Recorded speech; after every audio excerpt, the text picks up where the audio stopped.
শুনছেন Bengali Saga.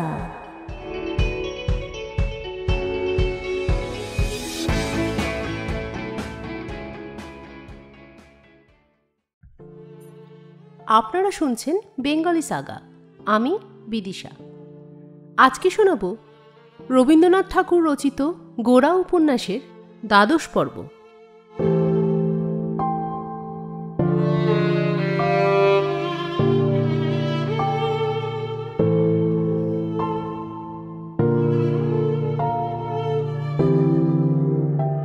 বিনয় সেখানে এই কদিন অতিথিরূপে ও বন্ধুরূপে এমন নিশ্চিতভাবে পদার্পণ করিয়াছিল, তাহার তলদেশে সামাজিক আগ্নেয়গিরি এমন সচেষ্টভাবে উত্তপ্ত হইয়া আছে, তাহা সে স্বপ্নেও জানিত না। প্রথম যখন সে পরেশবাবুর পরিবারের সঙ্গে মিশিতেছিল, তখন তাহার মনে যথেষ্ট সংকোচ ছিল। কোথায় কতদূর পর্যন্ত তাহার অধিকারের সীমা, তাহা সে নিশ্চিত জানিত না বলিয়া সর্বদা ভয়ে ভয়ে চলিত। ক্রমে যখন তাহার ভয় ভাঙিয়া গেল, তখন কোথাও যে কিছুমাত্র বিপদের শঙ্কা আছে, তাহা তাহার মনেও হয় নাই।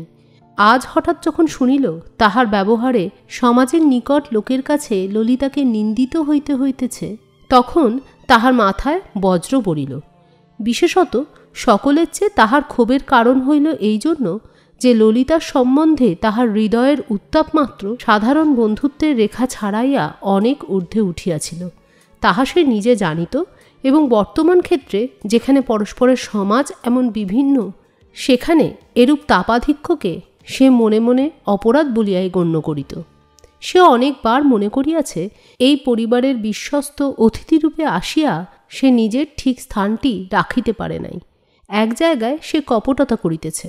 তাহার মনের ভাবটি এই পরিবারের লোকের কাছে ঠিকমতো প্রকাশ পাইলে তাহার পক্ষে লজ্জার কারণ হইবে।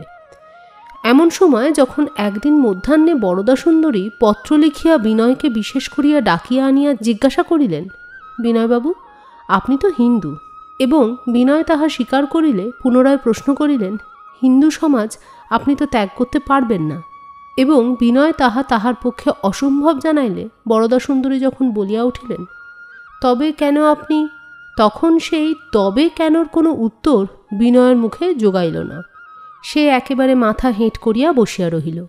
তাহার মনে হইল সে যেন ধরা পড়িয়াছে।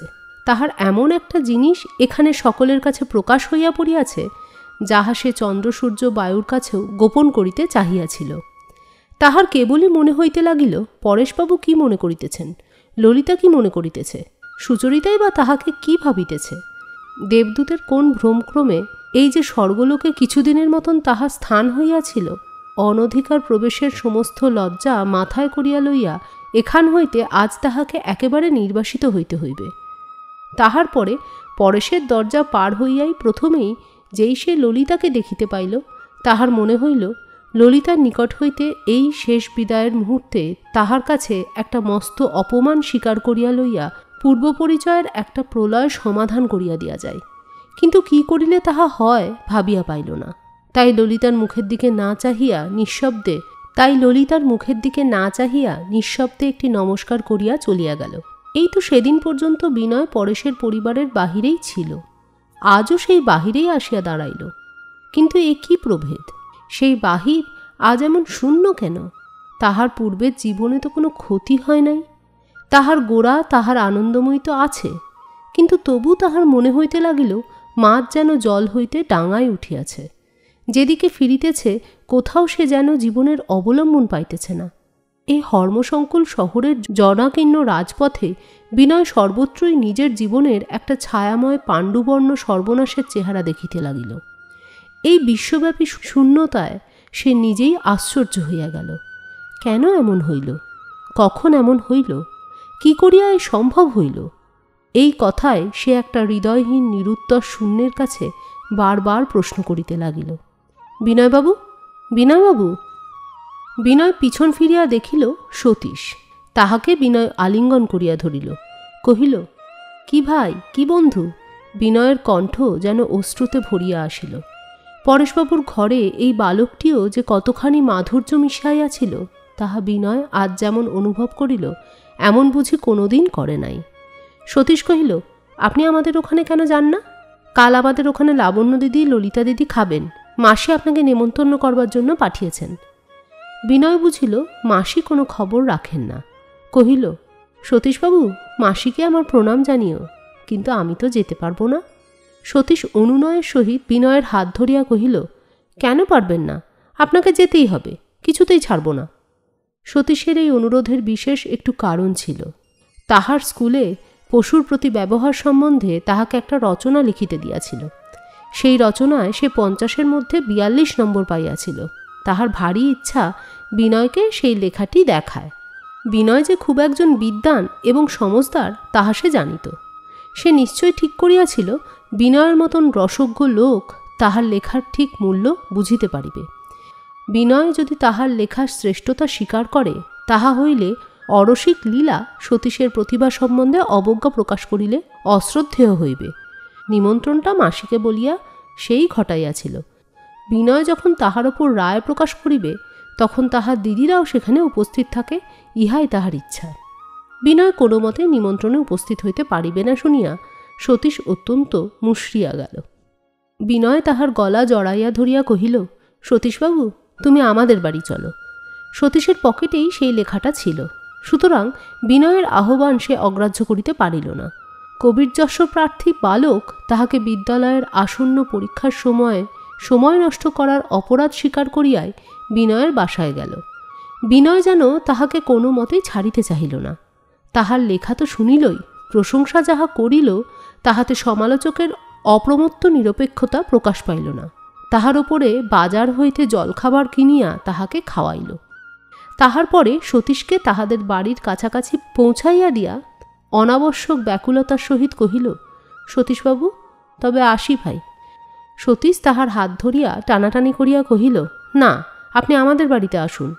আজ এ অনুনয়ে কোনো ফল হইল না।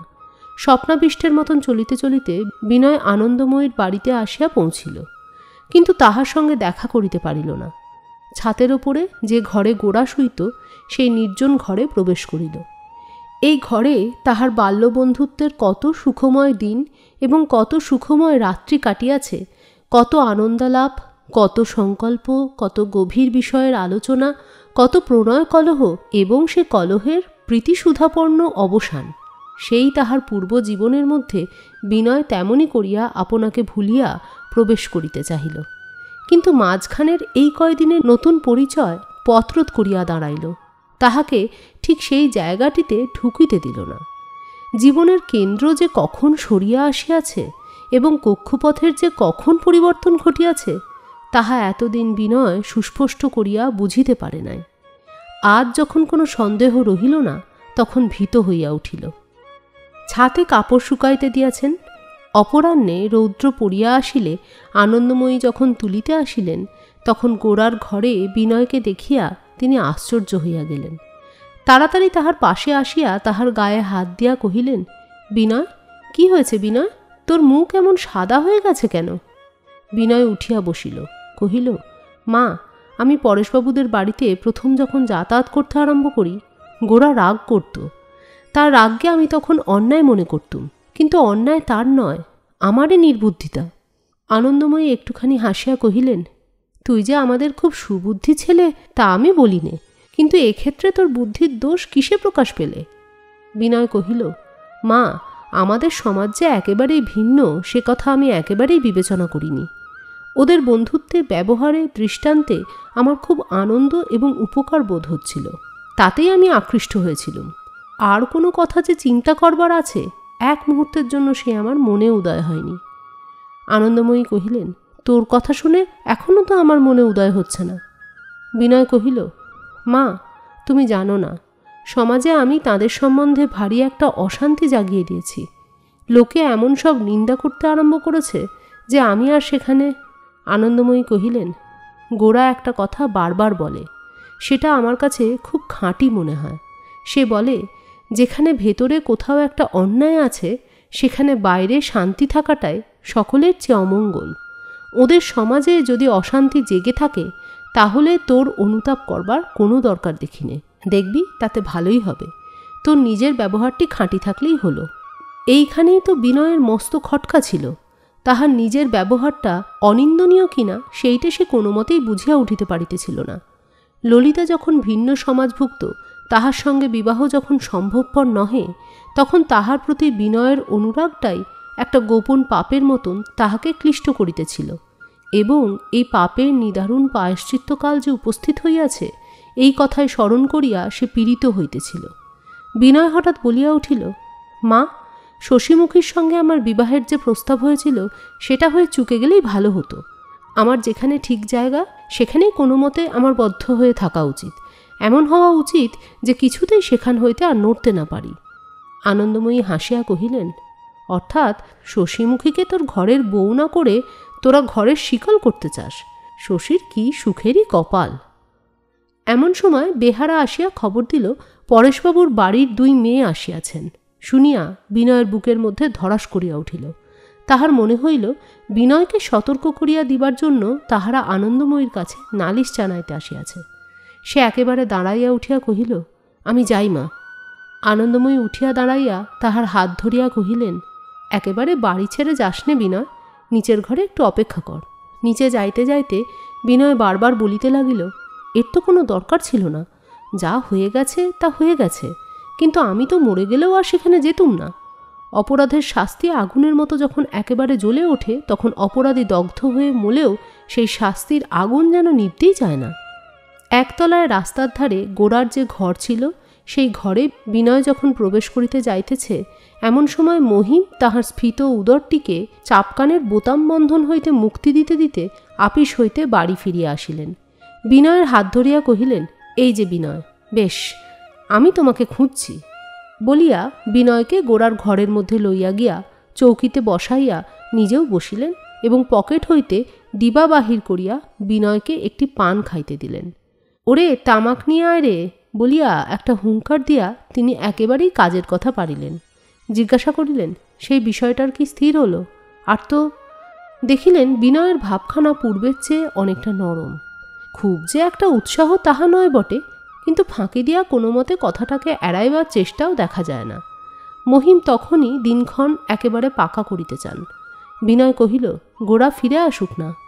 মহিম আশ্বস্ত হইয়া কহিলেন, সে তো আর দিন কয়েক আছে। বিনয়, কিছু জলখাবার আনতে বলে দিই? কি বলো? তোমার মুখ আজ ভারী শুকনো দেখাচ্ছে যে, কিছু অসুখ বিসুখ করেনি তো? জলখাবারের দায় হইতে বিনয় নিষ্কৃতি লাভ করিলে মহিম নিজের ক্ষুধাবৃত্তির অভিপ্রায় বাড়ির ভেতর গমন করিলেন। বিনয় গোড়ার টেবিলের উপর হইতে যে কোনো একখানা বই টানিয়া লইয়া পাতা উল্টাইতে লাগিল। তাহার পরে বই ফেলিয়া ঘরের একধার হইতে আর একধার পর্যন্ত পাইচারি করিতে লাগিল। বেহারা আসিয়া কহিল, মা ডাকছেন। বিনয় জিজ্ঞাসা করিল, কাকে ডাকছেন? বেহারা কহিল, আপনাকে। বিনয় জিজ্ঞাসা করিল, আর সকলে আছেন? বেহারা কহিল, আছেন। পরীক্ষা ঘরের মুখে ছাত্র যেমন করিয়া যায়, বিনয় তেমনই করিয়া উপরে চলিল। ঘরের দ্বারের কাছে আসিয়া একটু ইতস্তত করিতেই সুচরিতা পূর্বের মতোই তাহার সহজ সৌহার্দ্যের স্নিগ্ধ কণ্ঠে কহিল, বিনয়বাবু আসুন। সেই স্বর শুনিয়া বিনয়ের মনে হইল যেন সে একটা অপ্রত্যাশিত ধন পাইল। বিনয় ঘরে ঢুকিলে সুচরিতা এবং ললিতা তাহাকে দেখিয়া আশ্চর্য হইল। সে যে কত অকস্মাৎ কি কঠিন আঘাত পাইয়াছে তাহা এই অল্প সময়ের মধ্যে তাহার মুখে চিহ্নিত হইয়া গিয়াছে। সে সরস শ্যামল ক্ষেত্রের উপর দিয়া হঠাৎ কোথা হইতে পঙ্গুপাল পড়িয়া চলিয়া গিয়াছে। বিনয়ের নিত্যসহাস্য মুখের সেই ক্ষেত্রের মতো চেহারা হইতেছে। ললিতার মনে বেদনা এবং করুণার সঙ্গে একটু আনন্দের আভাসও দেখা দিল। অন্যদিন হইলে ললিতা সহসা বিনয়ের সঙ্গে কথা আরম্ভ করিত না। আজ যেমনই বিনয় ঘরে প্রবেশ করিল, অমনি সে বলিয়া উঠিল, বিনয়বাবু, আপনার সঙ্গে আমাদের একটা পরামর্শ আছে। বিনয়ের বুকে কে যেন হঠাৎ একটা শব্দভেদী আনন্দের বাণ ছুড়িয়া মারিল। সে উল্লাসে চকিত হইয়া উঠিল। তাহার বিবর্ণ ম্লান মুখে মুহূর্তের দীপ্তির সঞ্চার হইল। ললিতা কহিল, আমরা কয় বোন মিলে একটা ছোটখাটো মেয়ে স্কুল করতে চাই। বিনয় উৎসাহিত হইয়া উঠিয়া কহিল, মেয়ে স্কুল করা অনেক দিন থেকে আমার জীবনের একটা সংকল্প। ললিতা কহিল, আপনাকে এই বিষয়ে আমাদের সাহায্য করতে হবে। বিনয় কহিল, আমার দ্বারা যা হতে পারে তার কোনো ত্রুটি হবে না। আমাকে কি করতে হবে বলুন? ললিতা কহিল, আমরা ব্রাহ্ম বলে হিন্দু অভিভাবকরা আমাদের বিশ্বাস করে না। এ বিষয়ে আপনাকে চেষ্টা করতে হবে। বিনয় উদ্দীপ্ত হইয়া উঠিয়া কহিল, আপনি কিচ্ছু ভয় করবেন না, আমি পারব। আনন্দময়ী কহিলেন, তাও খুব পারবে। লোককে কথায় ভুলিয়ে বশ করতে ওর জুড়ি কেউ নেই। ললিতা কহিল, বিদ্যালয়ের কাজকর্ম যে নিয়মে যেরকম করে চালানো উচিত, সময় ভাগ করা, ক্লাস ভাগ করা, বই ঠিক করে দেওয়া, এই সমস্তই আপনাকে করে দিতে হবে। এ কাজটাও বিনয়ের পক্ষে শক্ত নহে, কিন্তু তাহার ধাঁধা লাগিয়া গেল। বরদা সুন্দরী তাহার মেয়েদের সহিত তাহাকে মিশতে নিষেধ করিয়া দিয়াছেন এবং সমাজে তাহাদের বিরুদ্ধে আন্দোলন চলিতেছে, এ কথাটা কি ললিতা একেবারেই জানে না? এ স্থলে বিনয় যদি ললিতার অনুরোধ রাখিতে প্রতিশ্রুত হয় তবে সেটা অন্যায় এবং ললিতার পক্ষে অনিষ্টকর হইবে কিনা এই প্রশ্ন তাহাকে আঘাত করিতে লাগিল। এদিকে ললিতা যখন কোনো শুভকর্মে তাহার সাহায্য প্রার্থনা করে তবে সমস্ত চেষ্টা দিয়া সেই অনুরোধ পালন না করিবে এমন শক্তি বিনয়ের কোথায়? এ পক্ষে সুচরিতাও আশ্চর্য হইয়া গেছে। সে স্বপ্নেও মনে করে নাই ললিতা হঠাৎ এমন করিয়া বিনয়কে মেয়ে স্কুলের জন্য অনুরোধ করিবে। একে তো বিনয়কে লইয়া যথেষ্ট জটিলতা সৃষ্টি হইয়াছে, তাহার পরে এ আবার কি কাণ্ড? ললিতা জানিয়া শুনিয়া ইচ্ছাপূর্বক এই ব্যাপারটি ঘটাইয়া তুলিতে উদ্যত হইয়াছে দেখিয়া সুচরিতা ভীত হইয়া উঠিল। ললিতার মনে বিদ্রোহ জাগিয়া উঠিয়াছে তাহা সে বুঝিল, কিন্তু বেচারা বিনয়কে এই উৎপাতের মধ্যে জড়িত করা কি উচিত হইতেছে? সুচরিতা উৎকণ্ঠিত হইয়া বলিয়া উঠিল, এ সম্বন্ধে একবার বাবার সঙ্গে পরামর্শ করতে হবে তো। মেয়ে স্কুলের ইন্সপেক্টরি পদ পেলেন বলে বিনয়বাবু এখনই যেন খুব বেশি আশান্বিত হয়ে না ওঠেন। সুচরিতা কৌশলে প্রস্তাবটিকে যে বাধা দিল তাহা বিনয় বুঝিতে পারিল। ইহাতে তাহার মনে আরও খটকা বাজিল। বেশ বোঝা যাইতেছে যে সংকট উপস্থিত হইয়াছে, তাহা সুচরিতা জানে। সুতরাং নিশ্চয়ই তাহা ললিতার অগোচর নহে। তবে ললিতা কেন? কিছু স্পষ্ট হইল না। ললিতা কহিল, বাবাকে তো জিজ্ঞাসা করতেই হবে। বিনয়বাবু সম্মত আছেন জানতে পারলেই তাকে বলবো, তিনি কখনোই আপত্তি করবেন না। তাকেও আমাদের এই বিদ্যালয়ের মধ্যে থাকতে হবে। আনন্দময়ীর দিকে ফিরিয়া কহিল, আপনাকেও আমরা ছাড়ব না। আনন্দময়ী হাসিয়া কহিলেন, আমি তোমাদের স্কুলের ঘর ঝাঁট দিয়ে আসতে পারবো, তার বেশি কাজ আমার দ্বারা আর কি হবে? বিনয় কহিল, তাহলেই যথেষ্ট হবে মা, বিদ্যালয় একেবারে নির্মল হয়ে উঠবে। সুচরিতা ও ললিতা বিদায় লইলে পর বিনয় একেবারে পদব্রজে ইডেন গার্ডেন অভিমুখে চলিয়া গেল। মহিম আনন্দময়ীর কাছে আসিয়া কহিলেন, বিনয় তো দেখলুম অনেকটা রাজি হয়ে এসেছে, এখন যত শীঘ্র পারা যায় কাজটা সেরে ফেলাই ভালো, কি জানি আবার কখন মত বদলায়। আনন্দময়ী বিস্মিত হইয়া কহিলেন, সে কি কথা, বিনয় আবার রাজি হলো কখন? আমাকে তো কিছু বলেনি। মহিম কহিলেন, আজই আমার সঙ্গে তার কথাবার্তা হয়ে গেছে, সে বললে গোড়া এলেই দিন স্থির করা যাবে। আনন্দময়ী মাথা নাড়িয়া কহিলেন, মহিম, আমি তোমাকে বলছি, তুমি ঠিক বোঝনি। মহিম কহিলেন, আমার বুদ্ধি যতই মোটা হোক, সাদা কথা বুঝবার আমার বয়স হয়েছে, এ নিশ্চয় জেনো। আনন্দময়ী কহিলেন, বাছা, আমার ওপর রাগ করবে আমি জানি, কিন্তু আমি দেখছি এই নিয়ে একটা গোল বাঁধবে। মহিম খুব গম্ভীর করিয়া কহিলেন, গোল বাঁধালেই গোল বাঁধে। আনন্দময়ী কহিলেন, মহিম, আমাকে তোমরা যা বলো সমস্তই আমি সহ্য করব, কিন্তু যাতে কোনো অশান্তি ঘটতে পারে তাতে আমি যোগ দিতে পারি নে, সে তোমাদেরই ভালোর জন্য। মহিম নিষ্ঠুরভাবে কহিলেন, আমাদের ভালোর কথা ভাববার ভার যদি আমাদের পরে দাও তাহলে তোমাকেও কোনো কথা শুনতে হয় না, আর আমাদেরও হয়তো ভালোই হয়। বরঞ্চ শশীমুখীর বিয়েটা হয়ে গেলে তারপরে আমাদের ভালোর কথা চিন্তা করো, কি বলো? আনন্দময়ী ইহার পরে আর কোনো উত্তর না করিয়া একটা দীর্ঘ নিঃশ্বাস ফেলিলেন এবং মহিম পকেটের ডিবা হইতে একটা পান বাহির করিয়া চিবাইতে চিবাইতে চলিয়া গেলেন। ললিতা পরেশবাবুকে আসিয়া কহিল, আমরা ব্রাহ্ম বলে কোনো হিন্দু মেয়ে আমাদের কাছে পড়তে আসতে চায় না, তাই মনে করছি হিন্দু সমাজের কাউকে এর মধ্যে রাখলে কাজের সুবিধা হবে, কি বলো বাবা?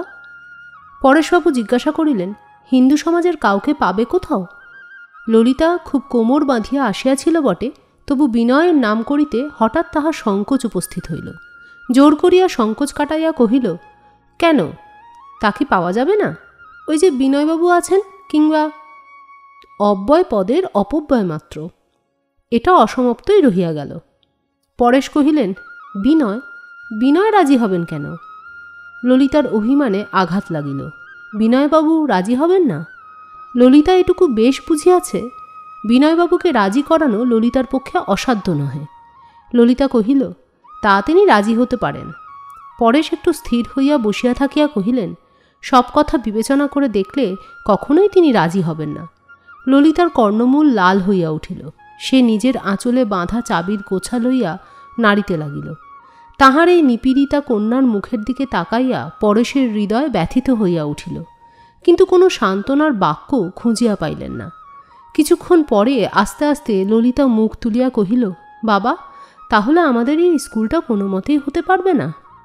পরেশ কহিলেন, এখনও হওয়ার অনেক বাধা দেখতে পাচ্ছি। চেষ্টা করতে গেলেই বিস্তর অপ্রিয় আলোচনাকে জাগিয়ে তোলা হবে। শেষকালে পানুবাবুরই জিত হইবে এবং অন্যায়ের কাছে নিঃশব্দে হার মানিতে হইবে।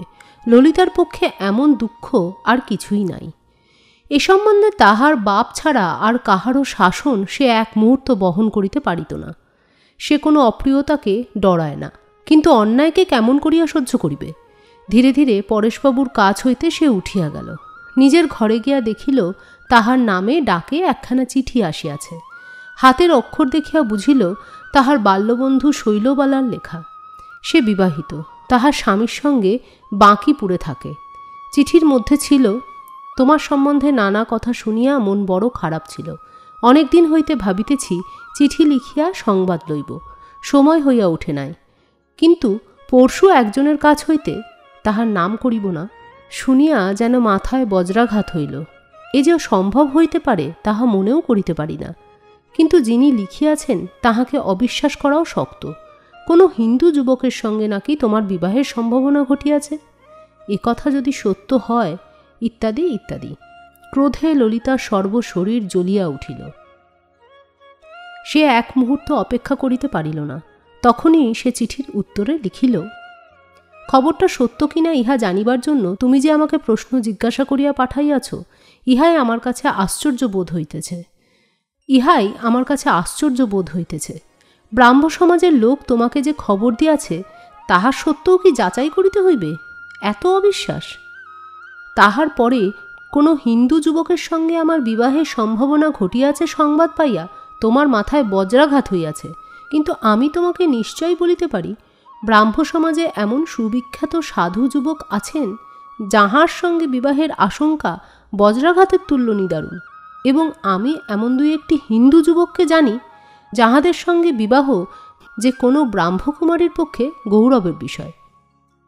এদিকে সেদিনকার মতো পরেশবাবুর কাজ বন্ধ হইয়া গেল। তিনি চুপ করিয়া বসিয়া অনেকক্ষণ চিন্তা করিলেন। তাহার পরে ভাবিতে ভাবিতে ধীরে ধীরে সুচরিতার ঘরে গিয়া উপস্থিত হইলেন। পরেশের চিন্তিত মুখ দেখিয়া সুচরিতার হৃদয় ব্যথিত হইয়া উঠিল। কি লইয়া তাহার চিন্তা তাহাও সে জানে, এবং এই চিন্তা লইয়াই সুচরিতা কয়দিন উদ্বিগ্ন হইয়া রহিয়াছে। পরেশবাবু সুচরিতাকে লইয়া নিভৃত ঘরে বসিলেন এবং কহিলেন, মা, ললিতা সম্বন্ধে ভাবনার সময় উপস্থিত হয়েছে। সুচরিতা পরেশবাবুর মুখে তাহার করুণাপূর্ণ দৃষ্টি রাখিয়া কহিল, জানি বাবা। পরেশবাবু কহিলেন, আমি সামাজিক নিন্দার কথা ভাবছি নে, আমি ভাবছি, আচ্ছা ললিতা কি? পরেশের সংকোচ দেখিয়া সুচরিতা আপনি কথাটাকে স্পষ্ট করিয়া লইতে চেষ্টা করিল। সে কহিল, ললিতা বরাবর তার মনের কথা আমার কাছে খুলে বলে, কিন্তু কিছুদিন থেকে সে আমার কাছে আর তেমন করে ধরা দেয় না। আমি বেশ বুঝতে পারছি। পরেশ মাঝখান হইতে কহিল, ললিতার মনে এমন কোনো ভাবের উদয় হয়েছে যেটা সে নিজের কাছেও স্বীকার করতে চাচ্ছে না। আমি ভেবে পাচ্ছি না কি করলে ওর ঠিক। তুমি কি বলো, বিনয়কে আমাদের পরিবারে যাতায়াত করতে দিয়ে ললিতার কোনো অনিষ্ট করা হয়েছে? সুচরিতা কহিল, বাবা, তুমি তো জানো বিনয়বাবুর মধ্যে কোনো দোষ নেই। তার নির্মল স্বভাব, তার মতো স্বভাবতই ভদ্রলোক খুব অল্পই দেখা যায়। পরেশবাবু যেন একটা কোন নতুন তত্ত্ব লাভ করিলেন। তিনি বলিয়া উঠিলেন, ঠিক কথা বলেছ রাধে, ঠিক বলেছ। তিনি ভালো লোক কিনা এইটাই দেখবার বিষয়। অন্তর্যামী ঈশ্বরও তাই দেখেন। বিনয় যে ভালো লোক, সেখানে যে আমার ভুল হয়নি, সেজন্য আমি তাকে বারবার প্রণাম করি। একটা জাল কাটিয়া গেল। পরেশবাবু যেন বাঁচিয়া গেলেন। পরেশবাবু তাহার দেবতার কাছে অন্যায় করেন নাই। ঈশ্বর যে তুলাদণ্ডে মানুষকে ওজন করেন, সেই নিত্য ধর্মের তুলাকেই তিনি মানিয়াছেন। তাহার মধ্যে তিনি নিজের সমাজের তৈরি কৃত্রিম বাটখারা মিশান নাই বলিয়া তাহার মনে আর কোনো গ্লানি রহিল না। এই অত্যন্ত সহজ কথাটা এতক্ষণ তিনি না বুঝিয়া কেন এমন পীড়া অনুভব করিতেছিলেন বলিয়া তাহার আশ্চর্য বোধ হইল। সুচরিতার মাথায় হাত রাখিয়া বলিলেন, তোমার কাছে আমার আজ একটা শিক্ষা হলো মা। সুচরিতা তৎক্ষণাৎ তাহার পায়ের ধুলা লইয়া কহিল, না না, কি বলো বাবা। পরেশবাবু কহিলেন, সম্প্রদায় এমন জিনিস যে মানুষ এই সকলের চেয়ে সহজ কথাটাই সে একেবারে ভুলিয়ে দেয়। মানুষ ব্রাহ্ম কি হিন্দু এই সমাজ গড়া কথাটাকেই বিশ্বসত্যের চেয়ে বড় করে তুলে একটা পাক তৈরি করে। এতক্ষণ মিথ্যা তাতে ঘুরে মরছিলুম। একটু চুপ করিয়া থাকিয়া পরেশ কহিলেন, ললিতা তার মেয়ে স্কুলের সংকল্প কিছুতেই ছাড়তে পারছে না। সে এ সম্বন্ধে বিনয়ের সাহায্য নেবার জন্য আমাকে সম্মতি চায়। সুচরিতা কহিল, না বাবা, এখন কিছুদিন থাক। ললিতাকে তিনি নিষেধ করিবা মাত্র সে যে তাহার ক্ষুব্ধ হৃদয়ের সমস্ত বেগ দমন করিয়া উঠিয়া চলিয়া গেল, সেই ছবিটি পরেশের স্নেহপূর্ণ হৃদয়কে অত্যন্ত ক্লেশ দিতেছিল। তিনি জানিতেন তাহার তেজস্বিনী কন্যার প্রতি সমাজ যে অন্যায় উৎপীড়ন করিতেছে, সেই অন্যায়ে সে তেমন কষ্ট পায় নাই যেমন এই অন্যায়ের বিরুদ্ধে সংগ্রাম করিতে বাধা পাইয়া, বিশেষত পিতার নিকট হইতে বাধা পাইয়া। এই জন্য তিনি তাহার নিষেধ উঠাইয়া লইবার জন্য ব্যগ্র হইয়াছিলেন। তিনি কহিলেন, কেন রাধে, এখন থাকবে কেন? সুচরিতা কহিল, নইলে মা ভারী বিরক্ত হয়ে উঠবেন। পরেশ ভাবিয়া দেখিলেন সে কথা ঠিক। সতীশ ঘরে ঢুকিয়া সুচরিতার কানে কানে কি কহিল। সতীশ বিমর্ষ হইয়া কহিল, কাল যে আমার স্কুল আছে। পরেশ স্নেহহাস্যে হাসিয়া কহিলেন, কি সতীশ, কি চাই? সুচরিতা কহিল, ওর একটা। সতীশ ব্যস্ত হইয়া উঠিয়া সুচরিতার মুখে হাত চাপা দিয়া কহিল, না না, বলো না, বলো না। পরেশবাবু কহিলেন, যদি গোপন কথা হয় তাহলে সুচরিতা বলবে না। সুচরিতা কহিল, না বাবা, নিশ্চয়ই ওর ভারী ইচ্ছে যাতে এই গোপন কথাটা তোমার কানে ওঠে। সতীশ উচ্চৈস্বরে বলিয়া উঠিল, কক্ষনো না, নিশ্চয়ই না, বলিয়া সে দৌড় দিল। বিনয় তাহার যে রচনার এত প্রশংসা করিয়াছিল, সেই রচনাটা সুচরিতাকে দেখাইবার কথা ছিল। বলা বাহুল্য, পরেশের সামনে সেই কথাটা সুচরিতার কানে কানে স্মরণ করাইয়া দিবার উদ্দেশ্যটা যে কি, তাহা সুচরিতা ঠিক ঠাউরাইয়াছিল। এমন সকল গভীর মনের অভিপ্রায় সংসারে যে এত সহজে ধরা পড়িয়া যায়, বেচারা সতীশের তাহা জানা ছিল না। 4 দিন পরে একখানি চিঠি হাতে করিয়া হারানবাবু বরদাসুন্দরীর কাছে আসিয়া উপস্থিত হইলেন। আজকাল পরেশবাবুর আশা তিনি একেবারেই পরিত্যাগ করিয়াছেন। হারানবাবু চিঠিখানি বরদাসুন্দরীর হাতে দিয়া কহিলেন, আমি প্রথম হতেই আপনাদের সাবধান করে দিতে অনেক চেষ্টা করেছি, সেজন্য আপনাদের অপ্রিয়ও হয়েছি। এখন এই চিঠি থেকেই বুঝতে পারবেন ভেতরে ভেতরে ব্যাপারটা কতদূর এগিয়ে পড়েছে। শৈলবালাকে ললিতা যে চিঠি লিখিয়াছিল, সেই চিঠিখানি বরদাসুন্দরী পাঠ করিলেন। কহিলেন, কেমন করে জানব বলুন? কখনো যা মনেও করতে পারিনি তাই ঘটেছে। এর জন্য কিন্তু আমাকে দোষ দেবেন না, তা আমি বলে রাখছি। সুচরিতাকে যে আপনারা সকলে মিলে বড্ড ভালো ভালো করে একেবারে তার মাথা ঘুরিয়ে দিয়েছেন, ব্রাহ্ম সমাজে অমন মেয়ে আর হয় না।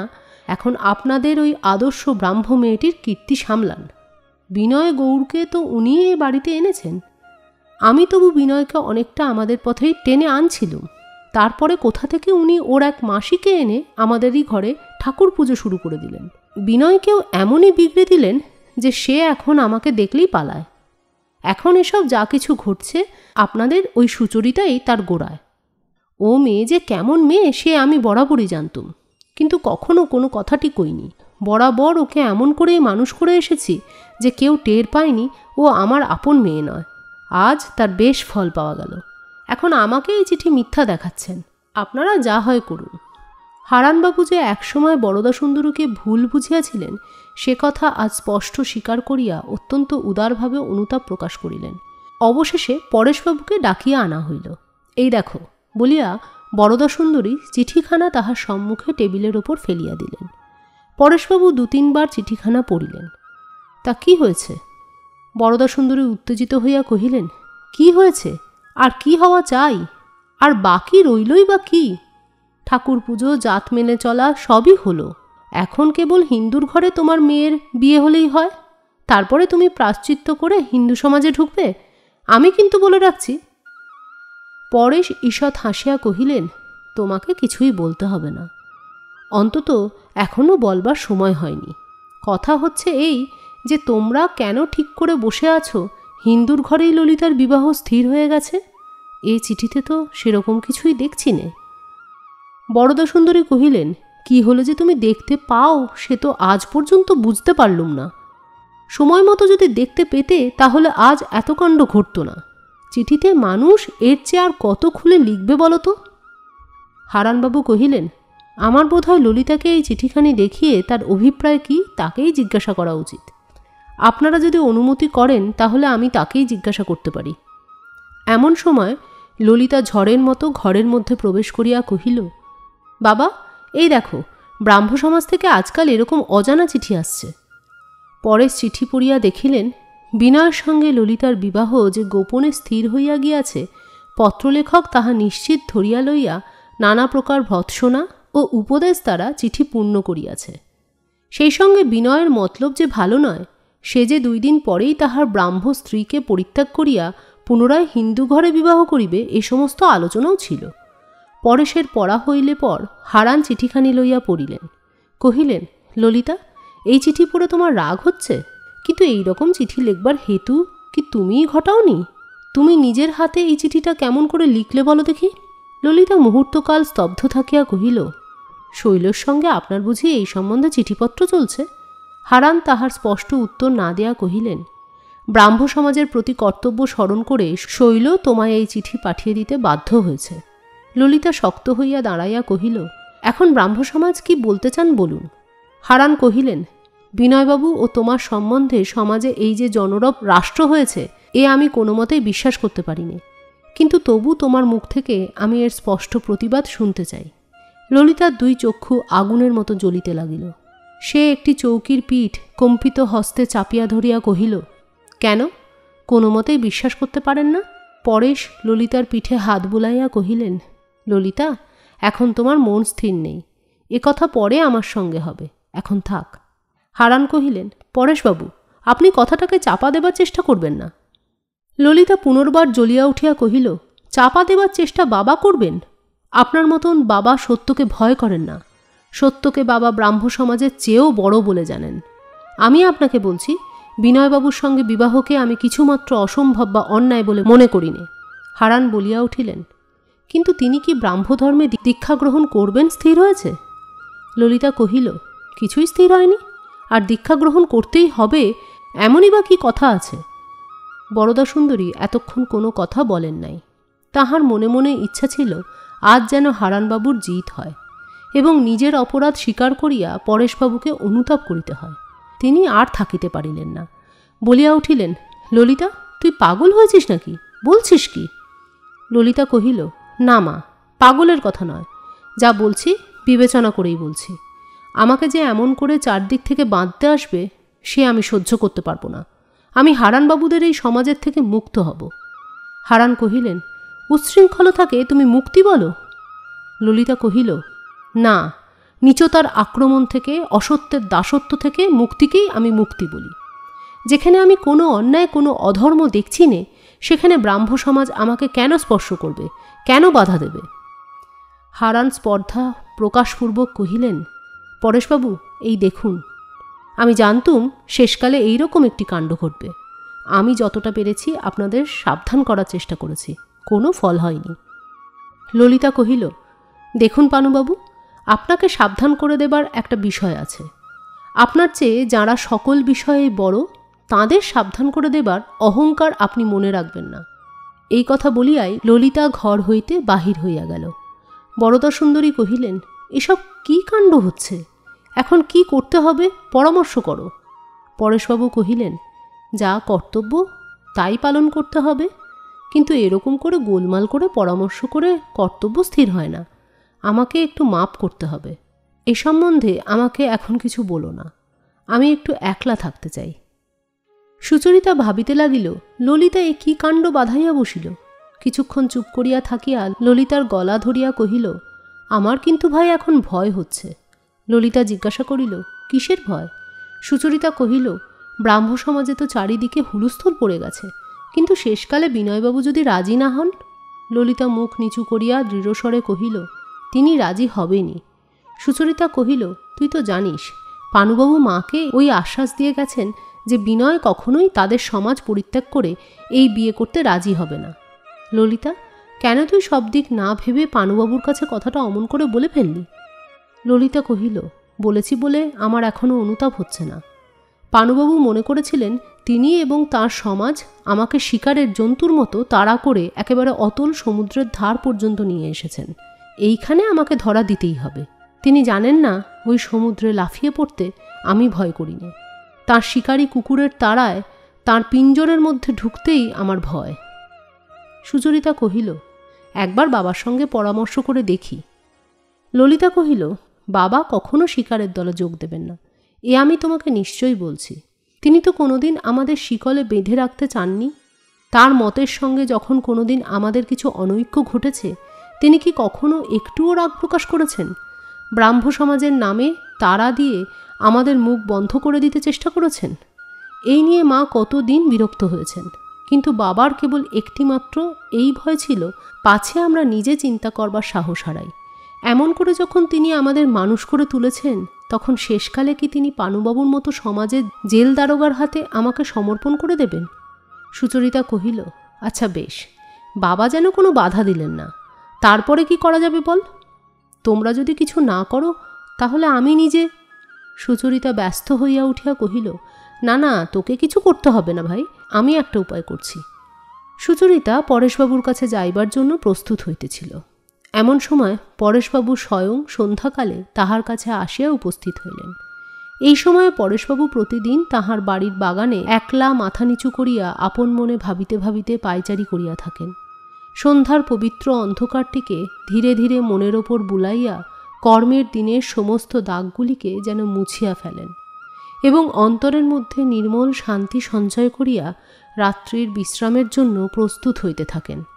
আজ পরেশবাবু সেই তাহার সন্ধ্যার নিভৃত ধ্যানের শান্তিসম্ভোগ পরিত্যাগ করিয়া যখন চিন্তিত মুখে সুচরিতার ঘরে আসিয়া দাঁড়াইলেন, তখন যে শিশুর খেলা করা উচিত ছিল সেই শিশু পীড়িত হইয়া চুপ করিয়া পড়িয়া থাকিলে মার মনে যেমন ব্যথা বাজে, সুচরিতার স্নেহপূর্ণ চিত্ত তেমনই ব্যথিত হইয়া উঠিল।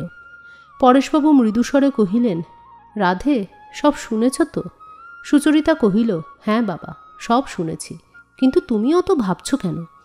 পরেশবাবু কহিলেন, আমি তো আর কিছু ভাবিনে। আমার ভাবনা এই যে ললিতা যে ঝড়টা জাগিয়ে তুলেছে তার সমস্ত আঘাত সইতে পারবে তো? উত্তেজনার মুখে অনেক সময় আমাদের মনে অন্ধ স্পর্ধা আসে, কিন্তু একে একে যখন তার ফল ফলতে আরম্ভ হয় তখন তার ভার বহন করবার শক্তি চলে যায়। ললিতা কি সমস্ত ফলাফলের কথা বেশ ভালো করে চিন্তা করে যেটা তার পক্ষে শ্রেয় সেইটাই স্থির করেছে? সুচরিতা কহিল, সমাজের থেকে কোনো উৎপীড়নে ললিতাকে কোনোদিন পরাস্ত করতে পারবে না, এ আমি তোমাকে জোর করে বলতে পারি। পরেশ কহিলেন, আমি এই কথাটা খুব নিশ্চয় করে জানতে চাই যে ললিতা কেবল রাগের মাথায় বিদ্রোহ করে ঔদ্ধত্য প্রকাশ করছে না। সুচরিতা মুখ নিচু করিয়া কহিলেন, না বাবা, তা যদি হতো তাহলে আমি তার কথায় একেবারে কানই দিতুম না।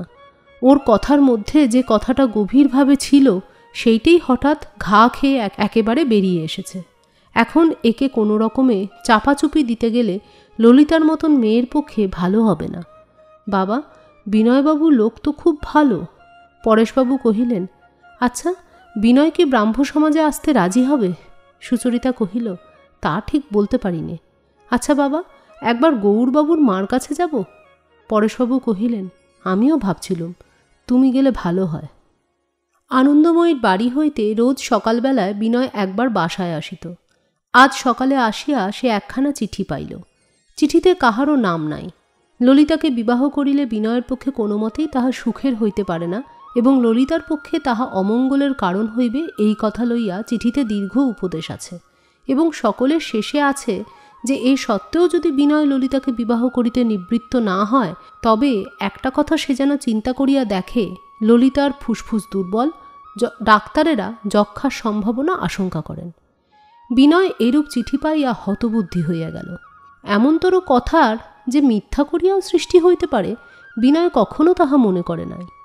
কারণ সমাজের বাধায় ললিতার সঙ্গে বিনয়ের বিবাহ যে কোনো ক্রমে সম্ভব হইতে পারে না, ইহা তো কাহারও কাছে অগোচর নয়। এই জন্যই তো ললিতার প্রতি তাহার হৃদয়ের অনুরাগকে এতদিন সে অপরাধ বলিয়াই গণ্য করিয়া আসিতেছিল। কিন্তু এমনতর চিঠি যখন তাহার হাতে আসিয়া পৌঁছিয়াছে, তখন সমাজের মধ্যে এ সম্বন্ধে নিঃসন্দেহে বিস্তর আলোচনা হইয়া গিয়াছে। ইহাতে সমাজের লোকের কাছে ললিতা যে কিরূপ অপমানিত হইতেছে তাহা চিন্তা করিয়া তাহার মন অত্যন্ত ক্ষুব্ধ হইয়া উঠিল। তাহার নামের সঙ্গে ললিতার নাম জড়িত হইয়া প্রকাশ্যভাবে লোকের মুখে সঞ্চরণ করিতেছে, ইহাতে সে অত্যন্ত লজ্জিত ও সংকুচিত হইয়া উঠিল। তাহার কেবলই মনে হইতে লাগিল তাহার সঙ্গে পরিচয়কে ললিতা অভিশাপ ও ধিক্কা দিতেছে। মনে হইতে লাগিল তাহার দৃষ্টিমাত্রও ললিতা আর কোনোদিন সহ্য করিতে পারিবে না। হায়রে মানব হৃদয়, এই অত্যন্ত ধিক্কারের মধ্যেও বিনয়ের চিত্তের মধ্যে একটা নিবিড় গভীর সূক্ষ্ম ও তীব্র আনন্দ এক প্রান্ত হইতে আর এক প্রান্তে সঞ্চরণ করিতেছিল।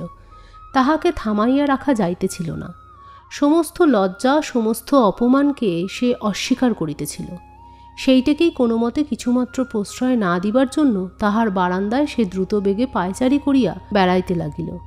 কিন্তু সকালবেলার আলোকের ভেতর দিয়া একটা মদিরতা তাহার মনে সঞ্চারিত হইল। রাস্তা দিয়া ফেরিওয়ালা হাঁকিয়া যাইতেছিল। তাহার সেই হাঁকের সুরও তাহার হৃদয়ের মধ্যে একটা গভীর চাঞ্চল্য জাগাইল। বাহিরের লোকনিন্দাই যে ললিতাকে বন্যার মতন ভাসাইয়া বিনয়ের হৃদয়ের ডাঙার ওপর তুলিয়া দিয়া গেল, ললিতার এই সমাজ হইতে ভাসিয়া আসার মুহূর্তটিকে সে আর ঠেকাইয়া রাখিতে পারিল না। তাহার মন কেবলই বলিতে লাগিল, ললিতা আমার, একলাই আমার। অন্য কোনোদিন তাহার মন দুর্দাম হইয়া এত জোরে এ কথা বলিতে সাহস করে নাই। আজ বাহিরে যখন এই ধ্বনিটা এমন করিয়া হঠাৎ উঠিল, তখন বিনয় কোনো মতেই নিজের মনকে আর চুপ চুপ বলিয়া থামাইতে পারিল না। বিনয় এমনই চঞ্চল হইয়া যখন বারান্দায় বেড়াইতেছিল, এমন সময় দেখিল হারানবাবু রাস্তা দিয়া আসিতেছেন। তৎক্ষণাৎ বুঝিতে পারিল তিনি তাহারই কাছে আসিতেছেন, এবং অনামা চিঠিটার পশ্চাতে যে একটা বৃহৎ আলোড়ন আছে তাহাও নিশ্চয় জানিল। অন্য দিনের মতন বিনয় তাহার স্বভাবসিদ্ধ প্রগল্ভতা প্রকাশ করিল না। সে হারানবাবুকে চৌকিতে বসাইয়া নীরবে তাহার কথার প্রতীক্ষা করিয়া রহিল। হারানবাবু কহিলেন, বিনয়বাবু, আপনি তো হিন্দু? বিনয় কহিল, হ্যাঁ, হিন্দু বই কি। হারানবাবু কহিলেন, আমার এ প্রশ্নে রাগ করবেন না। অনেক সময় আমরা চারিদিকের অবস্থা বিবেচনা না করে অন্ধ হয়ে চলি, তাতে সংসারে দুঃখের সৃষ্টি করে। এমন স্থলে আমার কি, আমাদের সীমা কোথায়, আমাদের আচরণের ফল কতদূর পর্যন্ত পৌঁছয়, এ সমস্ত প্রশ্ন যদি কেউ উত্থাপন করে, তবে তা অপ্রিয় হলেও তাকে বন্ধু বলে মনে জানবেন। বিনয় হাসিবার চেষ্টা করিয়া কহিল, বৃথা আপনি এতটা ভূমিকা করছেন। অপ্রিয় প্রশ্নে ক্ষিপ্ত হয়ে উঠে আমি যে কোনো প্রকার অত্যাচার করব, আমার সেরকম স্বভাব নয়। আপনি নিরাপদে আমাকে সকল প্রকার প্রশ্ন করতে পারেন। হারানবাবু কহিলেন, আমি আপনার প্রতি ইচ্ছাকৃত কোনো অপরাধের দোষারোপ করিতে চাইনি, কিন্তু বিবেচনার ত্রুটির ফলও বিষময় হয়ে উঠতে পারে, একথা আপনাকে বলা বাহুল্য। যা বাহুল্য তা নাই বললেন, আসল কথাটা বলুন। হারানবাবু কহিলেন, আপনি যখন হিন্দু সমাজে আছেন এবং সমাজ ছাড়াও যখন আপনার পক্ষে অসম্ভব, তখন পরেশবাবুর পরিবারে কি আপনার এমনভাবে গতিবিধি করা উচিত যাতে সমাজে তার মেয়েদের সম্বন্ধে কোনো কথা উঠতে পারে? বিনয় গম্ভীর হইয়া কিছুক্ষণ নীরবে থাকিয়া কহিল, দেখুন পানুবাবু, সমাজের লোক কিসের থেকে কোন কথা সৃষ্টি করবে সেটা অনেকটা তাদের স্বভাবের ওপর নির্ভর করে। তার সমস্ত দায়িত্ব আমি নিতে পারিনি। পরেশবাবুর মেয়েদের সম্বন্ধেও যদি আপনাদের সমাজে কোনো প্রকার আলোচনা ওঠা সম্ভব হয়, তবে তাদের তাতে লজ্জার বিষয় তেমন নেই যেমন আপনাদের সমাজের। হারানবাবু কহিলেন, কোনো কুমারীকে তার মায়ের সঙ্গ পরিত্যাগ করে যদি বাইরের পুরুষের সঙ্গে একলা এক জাহাজে ভ্রমণ করতে প্রশ্রয় দেওয়া হয়, তবে সে সম্বন্ধে কোন সমাজের আলোচনা করবার অধিকার নেই জিজ্ঞাসা করি? বিনয় কহিল, বাইরের ঘটনাকে ভিতরের অপরাধের সঙ্গে আপনারাও যদি এক আসন দান করেন, তবে হিন্দু সমাজ ত্যাগ করে আপনাদের ব্রাহ্ম সমাজে আসবার কি দরকার ছিল? যাই হোক পানুবাবু, এ সমস্ত কথা নিয়ে তর্ক করবার কোনো দরকার দেখিনি। আমার পক্ষে কর্তব্য কি আমি চিন্তা করে স্থির করব। আপনি এ সম্বন্ধে আমাকে কোনো সাহায্য করতে পারবেন না। হারানবাবু কহিলেন, আমি আপনাকে বেশি কিছু বলতে চাইনি। আমার কেবল শেষ বলবার কথাটি এই, আপনাকে এখন দূরে থাকতে হবে, নইলে অত্যন্ত অন্যায় হবে। আপনারা পরেশবাবুর পরিবারের মধ্যে প্রবেশ করে কেবল একটা অশান্তি সৃষ্টি করে তুলেছেন। তাঁদের মধ্যে কি অনিষ্ট বিস্তার করেছেন তা আপনারা জানেন না। হারানবাবু চলিয়া গেলে বিনয়ের মনের মধ্যে একটা বেদনা শুলের মতন বিঁধিতে লাগিল। সরল হৃদয় উদারচিত্ত পরেশবাবু কত সমাদরের সহিত তাহাদের দুইজনকে তাহার ঘরের মধ্যে ডাকিয়া লইয়াছিলেন। বিনয় হয়তো না বুঝিয়া এই ব্রাহ্ম পরিবারের মধ্যে আপন অধিকারের সীমা পদে পদে লঙ্ঘন করিতেছিল, তবু তাহার স্নেহ ও শ্রদ্ধা হইতে সে একদিনও বঞ্চিত হয় নাই। এই পরিবারের মধ্যে বিনয়ের প্রকৃতি এমন একটি গভীরতর আশ্রয় লাভ করিয়াছে যেমনটি সে আর কোথাও পায় নাই। উহাদের সঙ্গে পরিচয়ের পর বিনয় যেন নিজের একটা বিশেষ সত্তাকে উপলব্ধি করিয়াছে। এই যে এত আদর, এত আনন্দ, এমন আশ্রয় যেখানে পাইয়াছে, সেই পরিবারে বিনয়ের স্মৃতি চিরদিন কাঁটার মতো বিধিয়া থাকিবে। পরেশবাবুর মেয়েদের ওপর যে এমন একটা অপমানের কালি আনিয়া দিল, ললিতার সমস্ত ভবিষ্যৎ জীবনের ওপর সে এত বড় একটা লাঞ্ছনা আঁকিয়া দিল, ইহার কি প্রতিকার হইতে পারে? হায় রে হায়, সমাজ বলিয়া জিনিসটা সত্যের মধ্যে কত বড় একটা বিরোধ জাগাইয়া তুলিয়াছে। ললিতার সঙ্গে বিনয়ের মিলনের কোনো সত্য বাধা নাই। ললিতার সুখ ও মঙ্গলের জন্য বিনয় নিজের সমস্ত জীবন উৎসর্গ করিয়া দিতে কিরূপ প্রস্তুত আছে তাহা সেই দেবতাই জানেন, যিনি উভয়ের অন্তর্যামী। তিনিই তো বিনয়কে প্রেমের আকর্ষণে ললিতার এত নিকটে আনিয়া দিয়েছেন। তাহার শাশ্বত ধর্মবিধিতে তো কোথাও বাঁধে নাই। তবে ব্রাহ্ম সমাজের যে দেবতাকে পানুবাবুর মতন লোকে পুজো করেন, তিনি কি আর একজন কেহ? তিনি কি মানবচিত্তের অন্তরতর বিধাতা নন?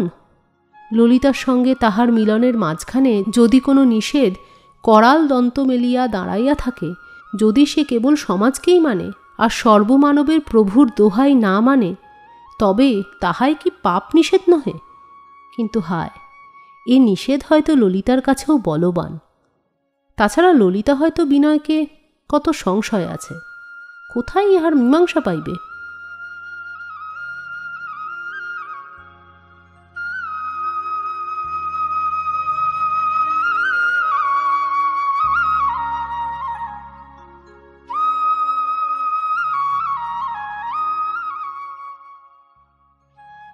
আজকের নিবেদন এখানেই শেষ করছি। কয়েকদিনের মধ্যেই নিয়ে আসব গোরার পরবর্তী পর্ব। ততদিন সুস্থ থাকুন, সঙ্গে থাকুন, শুনতে থাকুন বেঙ্গলি সাগা। আজ আসি, টাটা।